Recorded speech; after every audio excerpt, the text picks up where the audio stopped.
This is your Wish Upon a Star Lunar Horoscope for Monday, December 21st, 2020. The first quarter moon is a waxing moon. And during this December 2020 cycle, the growing half moon occurs while transiting the first mansion of the moon, and that's going to be at 11:42 p.m. This is using universal time coordinated and also tropical astrology. Luna's activation of lunar mansion number 1 is a waxing half moon at 50% light. That's 50% half, and it's potent. That light is potent for performing projective magic rituals and spells. Now, mansion of the moon number 1 is in effect from late in the night on December 21st, 2020 at 10:31 p.m. until very early in the morning of December 23rd at 12:13 a.m. With the waxing half moon occurring in Aries at 11:42 p.m., lunar mansion number 1 is magically activated at the exact time of the first quarter moon in the sign of Aries the Ram. I'm Pastor Rosemary, the Astrology Angel. I'm a Rosicrucian seer, a biblical astrologer, Christian psychic, and Gnostic mystic. And this is a Readings by Rosemary angelic transmission.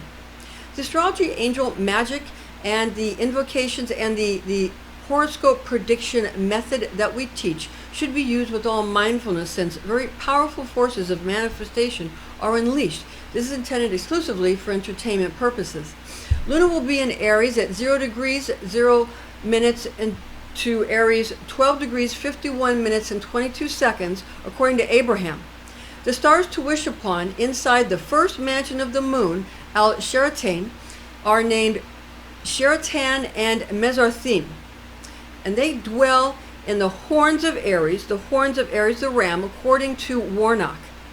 Now, Warnock reveals that the star Sheratan is also called Beta Arietis, and that another name for Mesarthim is Gamma Arietis.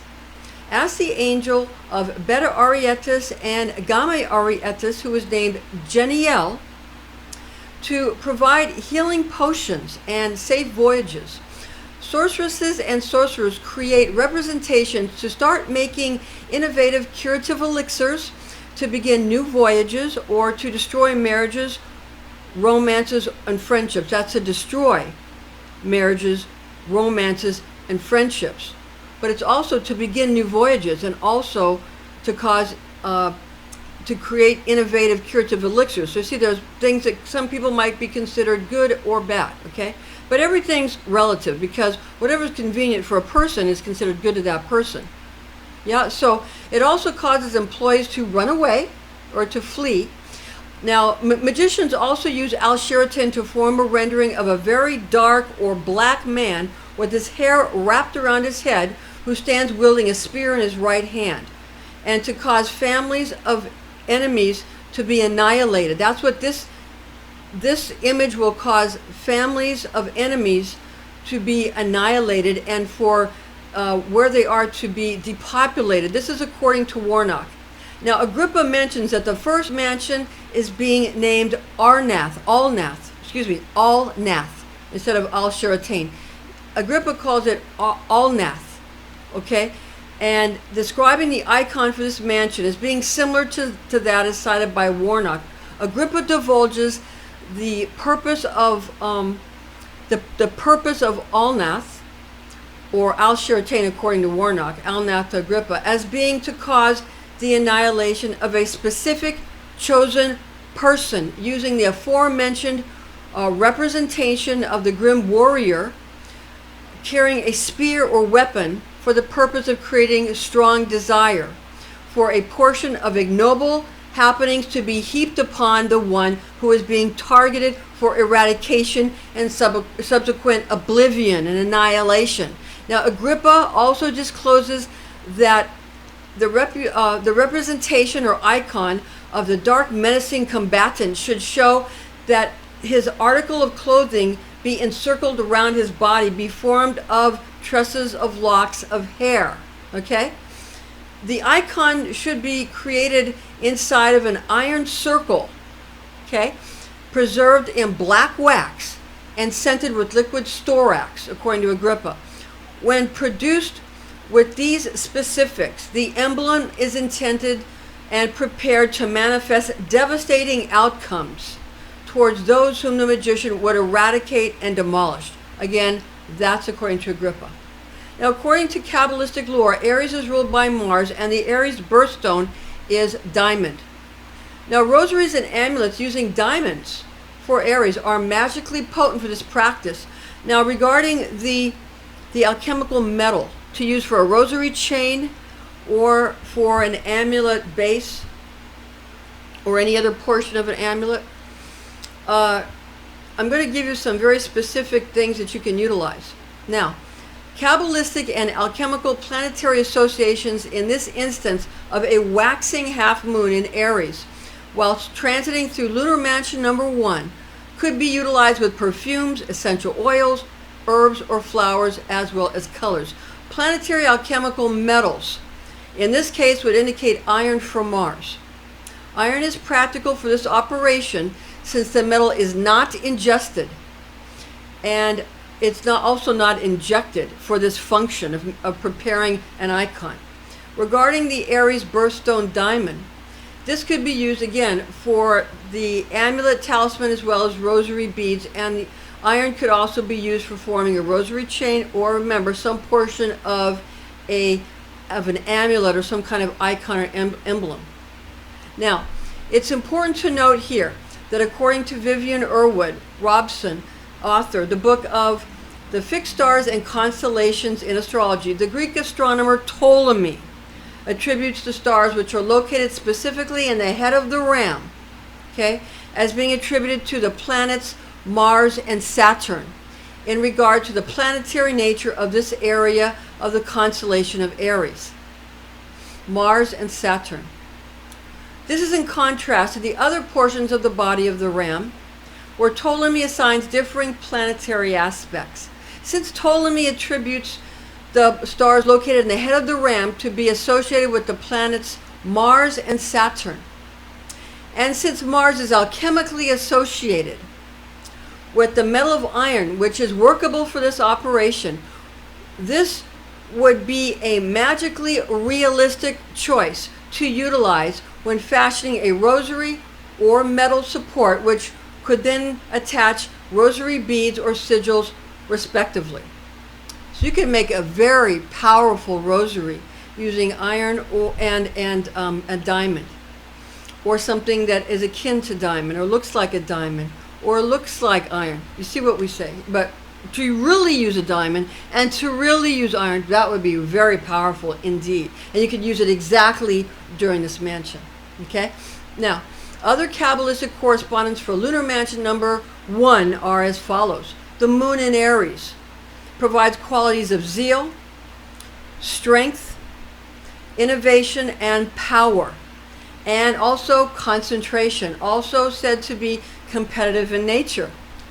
Planetary archangel for Luna or the moon is the archangel Gabriel. God is my strength, power of God, and messenger of God. Zodiac angel for Aries is Int'l, whose divine tone is I am.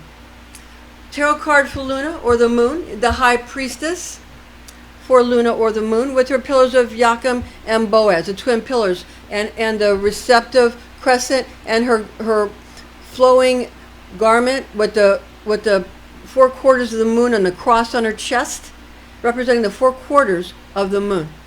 And we have the pomegranates and the twin pillars of Joachim and Boaz in the holy temple, okay, for the high priestess card.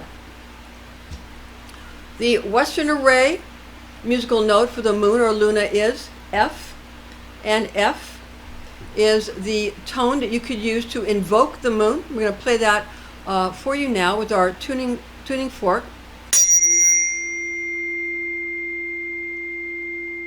That is F for the moon or for Luna, for an invocation of the lunar frequencies, okay? Now, the tarot card for Aries is the Emperor card. You see the Emperor here for Aries. You see the ram's head on the 4 corners here of his throne that he's sitting on. You also have Aries icons. You also have here, you have the in one hand he's manifesting an orb, and the other hand he's manifesting a staff. It's a very important staff that he's holding here. Okay, and you have that represents manifestation that he's able to invoke and to manifest in the physical world. This is the invocation of his will. This is the manifestation of that will. Okay? That is for Aries the Ram. You can use that card to invoke these energies. So not only do tarot cards, not only are they used to predict, but they're used to really for magical purposes. Okay? And in reality, every prediction is either a curse or a blessing. And anybody who's ever read, the sons of when Jacob blessed and cursed some of his sons, they call it the blessings that he gave to his 12 sons, the 12 tribes of Israel, the 12 sons. But in reality, in some of them, he's cursed. They're cursed, and some are blessed. But as my priest always says, Father Ezekiel, in every cursing there's a blessing, and every blessing there's a curse. And that's very true when you come into Kabbalah, that anything that happens is used for the good, can be used by God for good. And if you understand with your mind, according to the Kabbalists, what is God thinking when he does this specific thing to you or to someone, what is the good in it? When you find the good, you go with that. And when you do that, you will always have it come out into something that will work out for the good of all, because all things work towards good for those who love God and serve his purpose. Okay, so you understand that Jesus was a Kabbalist, and most Kabbalists came to a very, very gruesome end indeed. Okay, so before you want to become a Kabbalist, understand that, unless you want to follow the ways of Baal Salam, who did not come to a gruesome end, as far as I know. As far as I know, not a hair on his head could be touched. Baal Salam. Okay. Now, the Western array musical note for Aries is D. So I'm going to play that here for you now. D.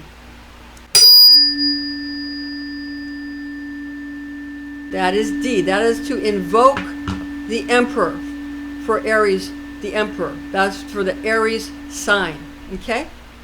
The very powerful Emperor card that manifests from a strong will. It's that divine, royal will. Okay? Now, the information found in this video and based on the document attached in the description box in our blog is based on the oral tradition known as Kabbalah, taught to me by a Rosicrucian clergy when I was but a young girl, the facts of which I have committed to memory.